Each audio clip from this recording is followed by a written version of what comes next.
Welcome to Rewatch and Rank. On this channel, we rewatch older TV shows, provide a summary and opinion on the episode before ranking each episode against each other. Today's episode is Merlin Season 1, Episode 10, The Moment of Truth. Episode in a nutshell is just a brief reminder of exactly what happens within this episode.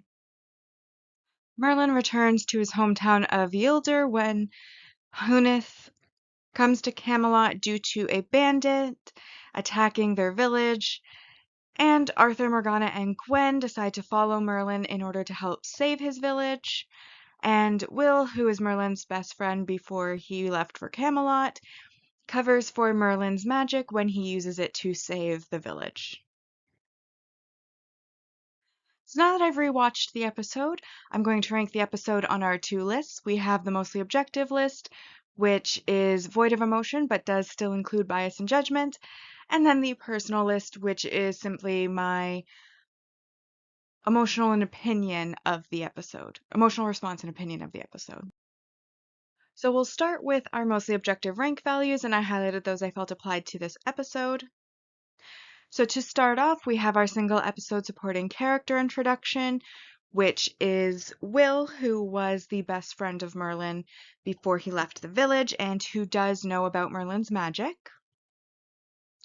We then have the single episode supporting character development, which is that Will does die for Merlin, or rather for Arthur, and in this episode, and because he's dying anyway, takes the blame for using magic, or rather covers for Merlin using magic as he dies. We next have our multi-season supporting character development, which is that we see Huneth standing up for the village and then taking the step to travel alone all the way to Camelot in order to appeal to Uther to send help to their village, as Senrid, who is the king of Exeter, has refused to help them, and they are right on the border, so they are hoping that Camelot may be able to help them. However, Uther, of course, refuses because that would be an act of war, and very reasonably so. We also learn that Morgana used to train with Arthur as a child, as she mentions having beaten him in sword fights, and we do see that she is a skilled fighter, as is Gwen, as her father is a blacksmith. And this is worth 3 points. We then get our multi-season main character growth, which of course is Arthur coming to Merlin's aid for no other reason than Merlin's village is in trouble.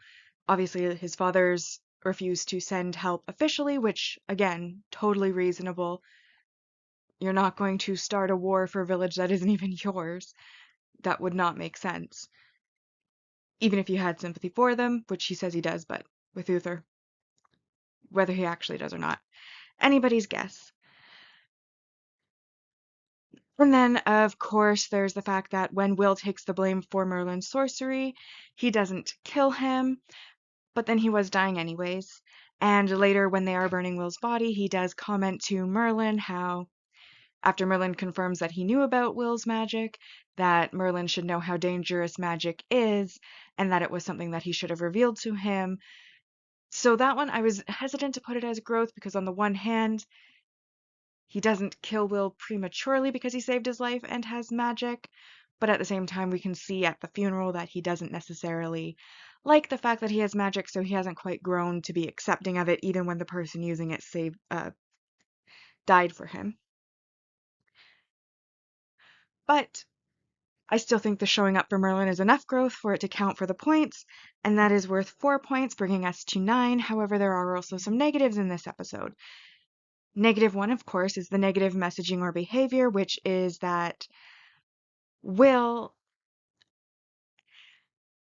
when they show up, Will comments on how Merlin can do something for the village, but that he won't because that would mess up his relationship with Arthur, and he kind of tries to pressure Merlin into using his magic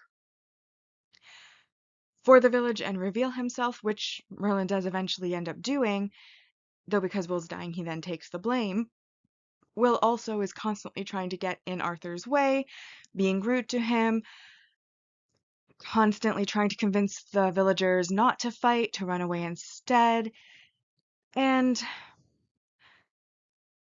honestly, the only reason I didn't make Will a dislikable or weak character, because he is very dislikable at the start, is because he does end up dying to save Arthur's life. He does end up joining the battle in the last minute, and he does end up covering for Merlin's magic, which I felt were redeeming qualities, but that doesn't overwrite the negative messaging and behaviors that he had prior to those redeeming moments, which is why I went with the less point cost of the negative messaging and behaviors, which is a -2 points.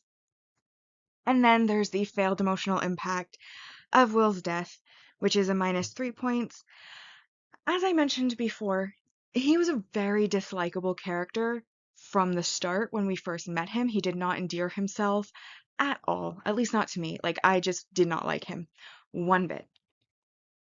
And he does have his redeeming moments at the end, but like I said, that doesn't necessarily erase all of the negative behaviors that he had before, and they're kind of like all back-to-back redeeming qualities after like an entire episode of dislike.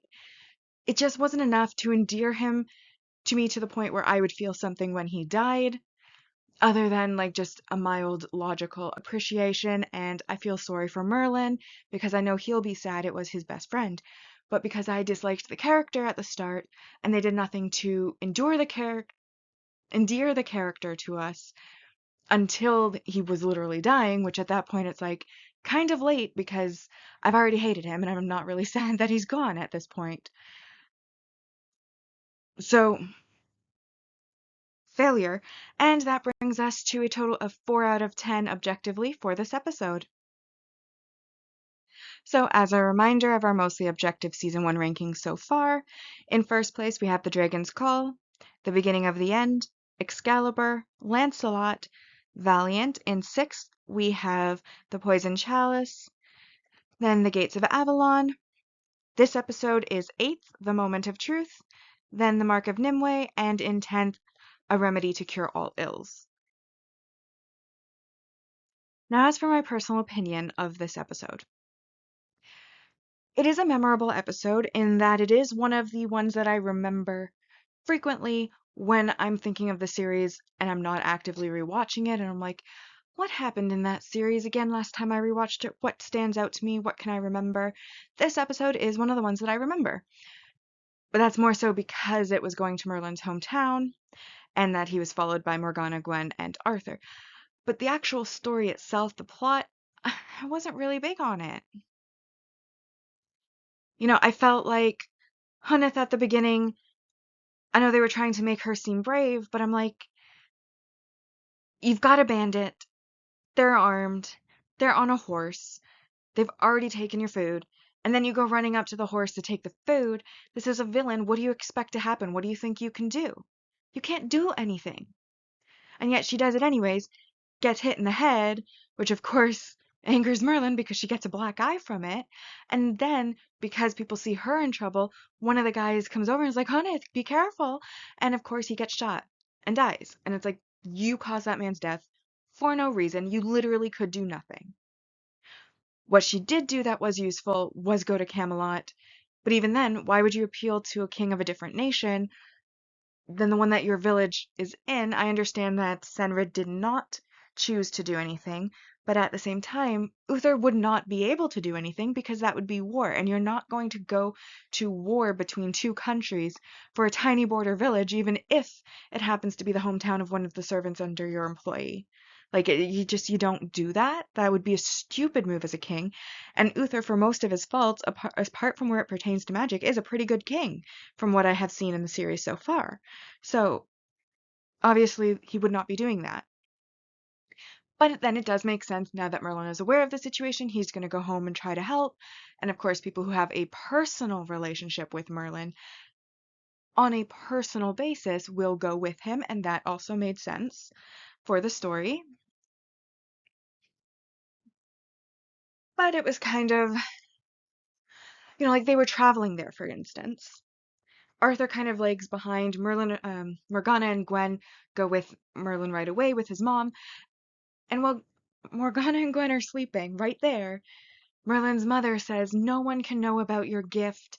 And then he's like, nobody will find out. And then he proceeds to pick up a stick with the sparks coming off it and make a dragon in the air. And you're like, did you not just say that no one's going to find this out? What if one of them had been awake? What if they'd rolled over? You'd have outed yourself right there. What is wrong with you? It was frustrating. Then there's of course the villain, which was very lackluster because like here's the thing, if you are a bandit and you are going to be taking over a small village and getting tribute from them, why does it not make sense for this villain to play the long game? Like you could come back year after year after year after year, constantly have a source of food for your men and your bandit camp, as long as you leave the village with enough that they can eat and that they can resow the fields to grow you more food the next year. But this villain, for whatever reason, is too stupid to do that and decides to take everything so that they can't sow their fields next year. They'll all starve to death, and it's a one and done situation. He's killed the village. It's like, hello. I'm not even a villain, and I know that. That is a stupid plan. That is a dumb, dumb, dumb, dumb move. And then there's the fact that after Merlin's magic, whatever remains of the bandits, they run into the forest on their horses, they flee, and yet this villain, which we've already established is dumb, decides that, you know what, we've been routed, I've officially lost, all my bandits have run away, rather than giving up on this village and going to maybe another one that doesn't have support from Camelot, and, taking over that one instead, with whatever remains of my men, I'm instead going to go ahead and fight one of the greatest warriors who has a reputation of being a great warrior, Arthur Pendragon, and suicide myself. Like, because that's literally what it is. Arthur has been established in the series as a great warrior, one of the greatest, with a reputation for being so. And this bandit clearly knows who he is because he calls him out by name. Like, just so dumb. Like, he's not making any smart moves. And then, of course, he fights Arthur. He loses. Arthur then, secure in his win, thinking, the fight's over, almost dies because the guy then picks up a crossbow and shoots at him, which ends up killing Will. Well, hitting Will, and then he dies slowly and painfully, even though the last guy who got hit with a crossbow died instantly. But, keeping things consistent. Not a big fan in this episode.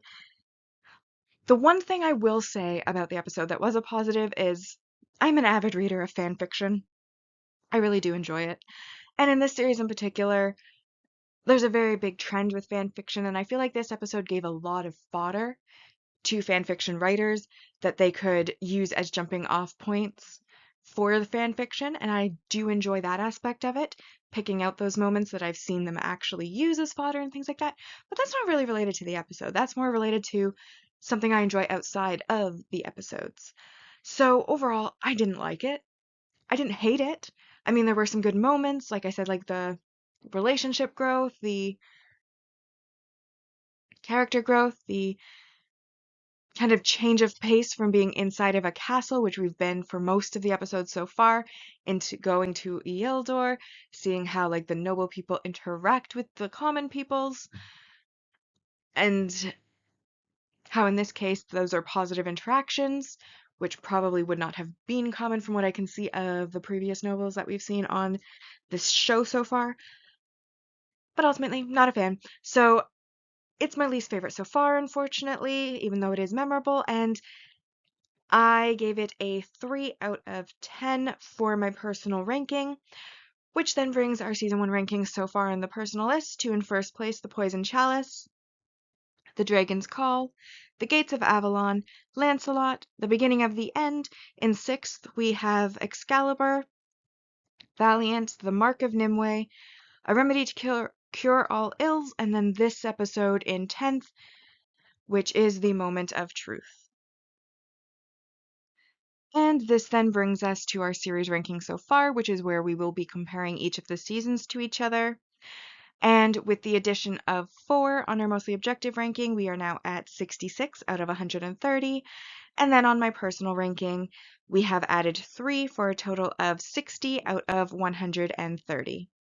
So with that, we've now rewatched and ranked Merlin Season 1, Episode 10, The Moment of Truth. Like and subscribe if you'd like to, and I'll see you in the next episode.